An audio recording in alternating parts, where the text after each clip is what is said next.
Love lines audio books लेकर आया है एक दिल को छू लेने वाली slow burn arranged marriage romance कहानी।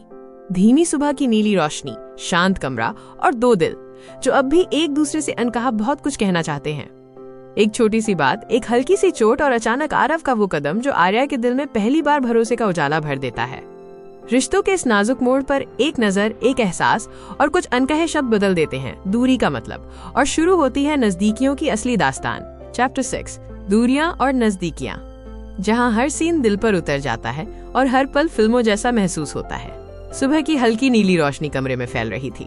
आर्या खिड़की के पास खड़ी थी, अपने हाथ में रखी चादर को ठीक करती हुई। वो बिल्कुल शांत थी, जैसे रात भर की सोच अब उसके भीतर कहीं बैठ गई हो। आरव अभी अभी सोफे से उठा था। नींद अभी पूरी तरह उतरी नहीं थी, पर उसके मन में एक सुकून था कि कल की छोटी सी दूरी आज कुछ और सहजता में बदल सकती है। पर रिश्ते कभी सीधी रेखा की तरह नहीं चलते। एक मोड़ आता है, फिर दूसरा, और फिर कहीं वही मोड़ उन दो लोगों को करीब भी ला देता है। इसी मोड़ की शुरुआत उस दिन हुई। नाश्ते का समय था। घर की औरतें जल्दी जल्दी काम निपटा रही थी। आर्या ने भी सोचा कि थोड़ा मदद कर दे। वो रसोई में पहुंचकर चपातियां बेल रही थी जब पीछे से मेहता आंटी की आवाज आई। अरे बिटिया, आज इतना नमक क्यों डाल दिया सब्जी में? किसी ने कहा था न ज्यादा नमक पसंद नहीं है। आर्या चौंक गई।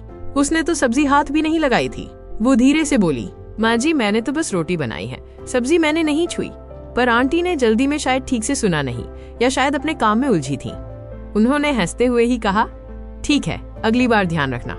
ये शब्द साधारण थे, पर उस पल आर्या को महसूस हुआ जैसे बिना गलती के उसे ताड़ना मिली हो। वह चुप हो गई। उसकी उंगलियां थम गईं। उसने रोटी को तवे पर डालते हुए आंखें झुका ली। उसी समय आरव पीछे से आया और ये सब सुनकर ठिठक गया। वो कुछ क्षण वहीं खड़ा रहा, फिर उसने अपनी माँ को पुकारा। माँ, नमक मैंने डाला था, कल वाली सब्जी में कम था ना, इसलिए आज थोड़ा ज्यादा डाल दिया। मेहता आंटी पलटी। उनके चेहरे पर आश्चर्य उतर आया। उन्होंने तुरंत कहा, अरे अच्छा, तो मैंने यूं ही उसे बोल दिया। आर्या बिटिया, बुरा मत मानना।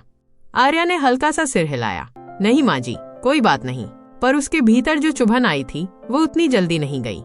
आरव ने चुपचाप उसकी तरफ एक नजर डाली। उस नजर में कोई नाटकीयता नहीं थी, बस इतना कि वो उसकी भावनाओं को देख पा रहा था। जब सब लोग भोजन करने बैठे, आर्या थोड़ी दूरी बनाकर बैठ गई। आरव समझ गया कि वो अभी भी थोड़ा असहज है। भोजन के बाद जब वो अपने कमरे की ओर जा रही थी, आरव ने धीरे से कहा, एक बात कहूँ? वो थोड़ी ठहरी, फिर मुड़ी। जी, आरव ने कहा, सुबह वाली बात मुझे अच्छा नहीं लगा। तुम पर बिना वजह दोष गया और तुम्हें कुछ कहने का मौका भी नहीं मिला। आर्या ने धीमे स्वर में कहा, कोई बात नहीं, घर में ऐसी बातें हो जाती हैं। आरव ने सिर झुकाया, फिर शांत आवाज में कहा, लेकिन तुम्हें गलत समझा गया और मैंने देखा कि तुम्हें बुरा लगा। ये शब्द सुनते ही आर्या के भीतर कोई दीवार नरम हो गई। कौन इतना ध्यान रखता है? वो बोली, धन्यवाद कि आपने कहा। उस क्षण वो पहली बार उसे सिर्फ शांत नहीं बल्कि संवेदनशील व्यक्ति के रूप में देखने लगी। दोपहर तक बाद घर के सभी सदस्यों को पता चल चुकी थी कि सुबह की गलती किसकी थी और किसकी नहीं, पर किसी ने आर्या को दोष नहीं दिया। धीरे धीरे माहौल सामान्य हो गया। पर जो बात सामान्य नहीं थी वो ये कि पहली बार आरव ने उसके लिए आवाज उठाई थी। ये छोटी सी बात आर्या के दिल में किसी गहरी नमी की तरह बस गई। अब उसे एहसास हुआ, आरव की चुप्पी के पीछे एक अलग दुनिया है, जहाँ वो बोलता कम है, महसूस ज्यादा करता है। रात को कुछ रिश्तेदार आए हुए थे। मंदिर से लौटते हुए सब लोग बैठक में बैठे। आर्या को लगा कि इतनी भीड़ में आरव शायद और भी शांत हो जाएगा, जैसा वो आमतौर पर होता है।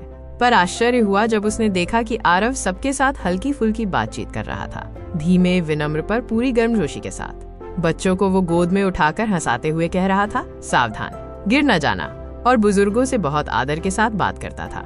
आर्या धीरे से उसे देखती रही। वो सोच रही थी, ये वही आदमी है जो मुझसे बात करते हुए शब्द ढूंढता है, पर दूसरों के सामने ये इतना सहज कैसे? शायद कारण सरल था। उसके परिवार के सामने आरव ने अपनी जिंदगी बिताई थी, इसलिए वो खुलकर रहता था। आर्या ने पहली बार उसके घर का असली माहौल देखा, सादगी, आपसी आदर और अपनापन। उसने सोचा, किसी का घर देखकर उसका दिल भी समझ आने लगता है। रात के खाने के बाद सब लोग अपने कमरों में चले गए। घर शांत हो गया। सिर्फ बाहर से कुत्तों की भौंकने की आवाज और हवा की सरसराहट आ रही थी। आर्या बालकनी में खड़ी थी। हल्की हवा उसके चेहरे को छू रही थी। कुछ देर बाद आरव भी वहीं आ गया। वो उसके पास नहीं खड़ा हुआ, बस कुछ दूरी पर खड़ा होकर बोला, हवा अच्छी है आज। आर्या ने धीरे से कहा, हाँ, मन को हल्का कर देती है। थोड़ी देर दोनों चुप रहे। फिर आरव बोला, आज जो हुआ मुझे लगा कि तुम्हें कह देना चाहिए था कि सब्जी मैंने बनाई थी। आर्या ने हल्की मुस्कान के साथ कहा, मैंने सोचा कि बात बढ़ जाएगी और मैं नए घर में पहले ही दिन बहस नहीं करना चाहती थी। आरव ने सिर हिलाया। तुम्हारी सोच अच्छी है, पर अपना पक्ष रखना भी जरूरी है। आर्या ने उसकी ओर देखा। उसकी आंखों में पहली बार कोई स्थिर भरोसे वाला भाव था। शायद ये बात मुझे भी सीखनी पड़ेगी, वो बोली।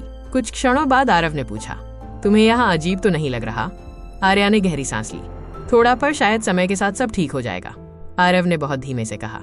अगर कभी किसी बात से तुम्हें बुरा लगे तो मुझे बता देना। आर्या उसके स्वर को सुनकर हैरान थी।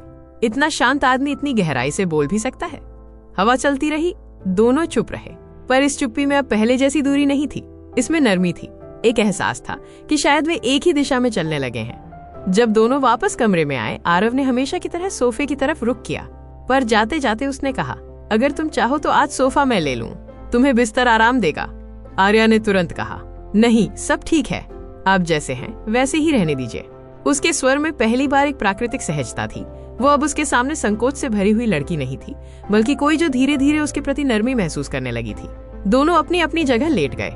कमरे में हल्की रोशनी बाकी थी, दोनों के बीच दूरी थी, एक बिस्तर, एक सोफा, कुछ फीटों का फासला, पर मन के भीतर दूरी उतनी नहीं रही थी। दोनों की सोच एक दूसरे तक पहुंचने लगी थी।